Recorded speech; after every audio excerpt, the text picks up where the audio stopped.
안녕하세요. 이번 강의는 짧고 간단한 강의가 될 것 같은데요. 마지막 파이널 아웃풋을 내기 전에 렌더링 세팅들을 봐보면서 주의해야 할 점들을 다시 짚어보고 꼭 중요한 부분들을 봐본 다음에 디노이저를 사용할 때의 주의점이나 아니면은 우리가 렌더를 할 때 바로 픽처 뷰어로 보내는 것이 아니라 렌더 큐를 사용하는 방법을 보면서 자다가 렌더를 돌리러 일어나지 않고 그냥 바로 넣어놓은 상태에서 끝낼 수 있게 그런 방법들을 봐보도록 할게요.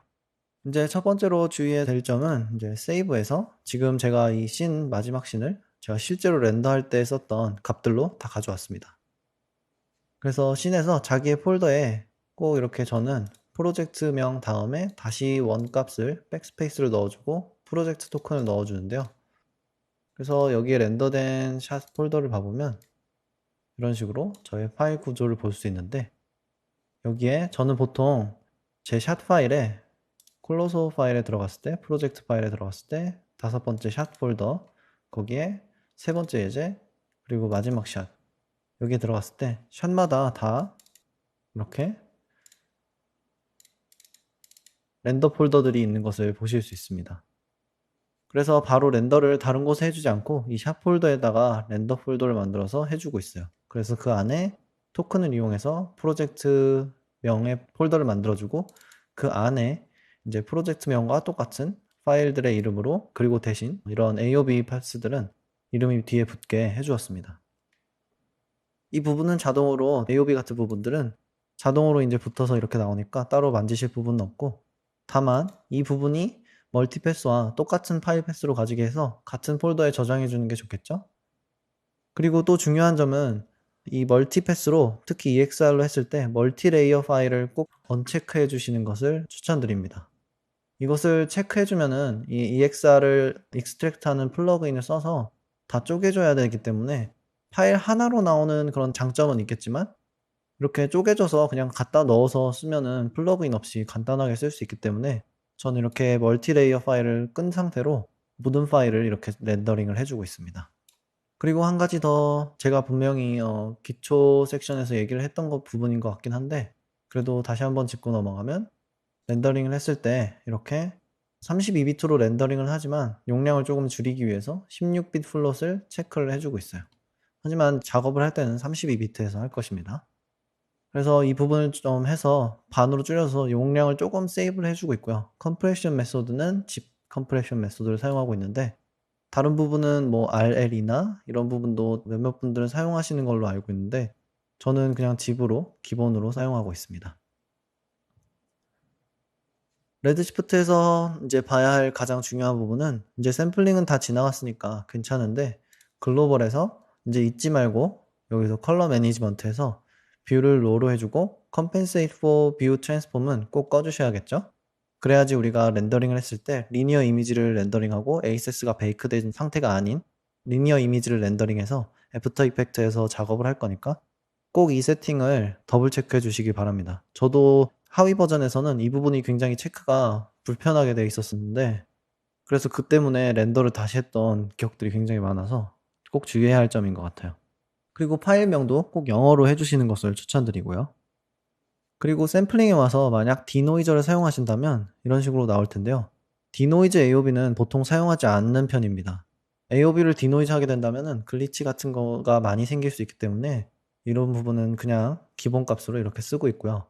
그리고 한 가지 주의해야 할 점은 디노이징을 사용해 준다면은 다큐멘트에 따르면은 보통 이 랜덤 노이즈 패턴이라고 있는 부분이 있는데 우리가 렌더러가 렌더를 해줄 때 노이즈가 그래도 어느 정도 생기잖아요. 노이즈를 완벽하게 없애준다고 하더라도 전체적으로 이미지에 입혀진 노이즈가 있는데 매 프레임마다 그 노이즈의 패턴을 바꿔주는 게 이 렌더 기능입니다. 그리고 대부분 디노이저를 사용하지 않을 때는 이 부분은 꼭 켜져 있어야 되는 부분이에요. 만약 이게 켜져 있지 않다면 그 노이즈가 움직이지 않게 되어서 영상은 움직이는데 노이즈는 움직이지 않게 되어서 그 노이즈가 굉장히 티가 나게 됩니다. 그 노이즈는 그리고 옵티마이즈나 다른 샘플링으로도 지울 수가 없기 때문에 꼭 이 부분은 켜놓고 사용을 해주셔야 되는데요. 디노이저 다큐먼트에 따르면 이 디노이저를 켜줬을 때는 이 랜덤 노이즈 패턴을 오히려 꺼주는 게 더 디노이저 효과에 좋다고 써 있습니다. 하지만 이제 씬마다 아마 다르게 될 거라고 생각되는데 저 같은 경우에는 이걸 킨 상태로 테스트를 해봤고 끈 상태로 테스트를 해봤는데 씬마다 어떤 씬에서는 끈 상태도 괜찮았는데 킨 상태도 괜찮기도 해서 이거는 이제 테스트를 아주 작은 레졸루션에 샘플을 제대로 주지 않고 빠르게 렌더를 해서 체크를 해보시고 사용을 해보시면 좋을 것 같아요.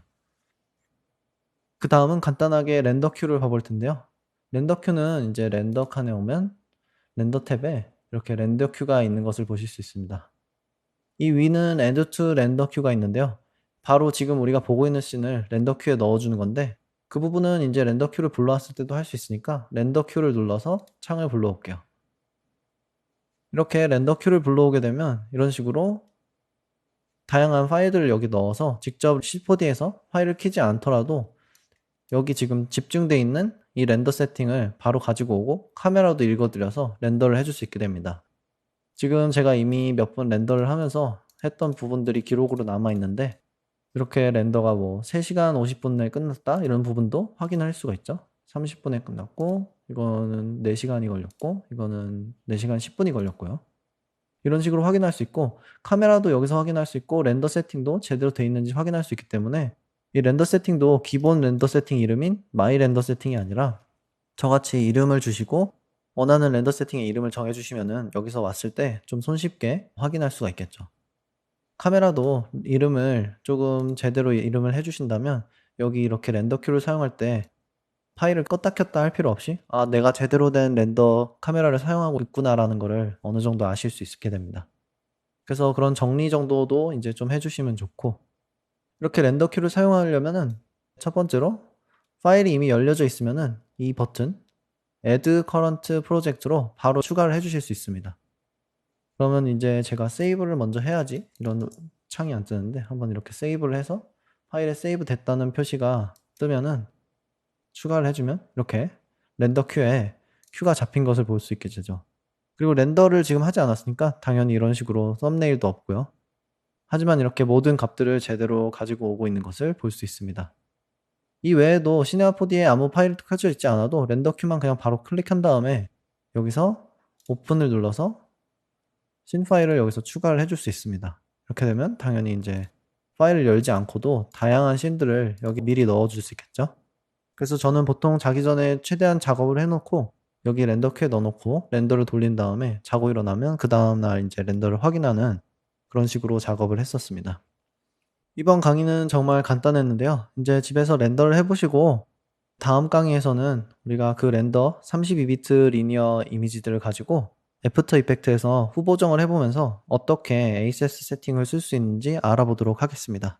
그럼 다음 강의에서 뵙겠습니다.